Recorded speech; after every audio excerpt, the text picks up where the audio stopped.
Hi అండి అందరికి. మొత్తానికైతే కాసరకాయల సీజన్ అయిపోయిందండి. అందుకే ఒక్కసారి మళ్ళీ లాస్ట్ కర్రీ చేసుకుంటున్నా.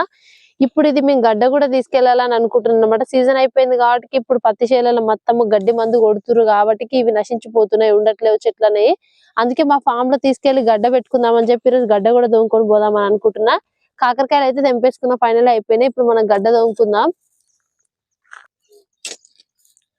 గడ్డ లోపలికి ఉంటదండి, మన ఉల్లిగడ్డ లాగా సేమ్ గడ్డలు ఉంటాయి. మనం గడ్డ తీసుకెళ్లి పెట్టుకుంటే అవి మళ్ళీ వర్షాలు పడ్డప్పుడు భూముల నుంచి ఎగురొచ్చి మనకు కాసరకాయలు కాస్తాయి అన్నమాట.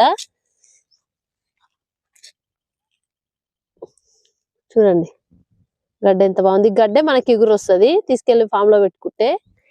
చూడండి నేనైతే 4 గడ్డలు దోముకొచ్చుకున్నా మా ఫామ్ లో పెట్టుకోవడానికి. ఇవైతే మన ఉల్లిగడ్డ గడ్డల లాగానే ఉన్నాయి, సేమ్. చూడండి సేమ్ ఇట్లానే ఉన్నాయి. ఇవి లోపల ఎంత ఉన్నాయి అంటే లోపల ఇంత గడ్డ ఉంటాయి, ఈ నుంచి ఇది ఇట్లా ఎగురు వచ్చి జానెడు పైకి ఎంత లోపలికున్నా కూడా ఇది వర్షాలు పడగానే మనకి ఎగురిస్తుంది అనమాట. ఇవి ఎక్కడ ఇప్పుడు దొరకట్లేదు కాబట్టి నేను తీసుకొచ్చుకో మా ఫామ్ లో పెట్టుకుంటున్నా అన్ని.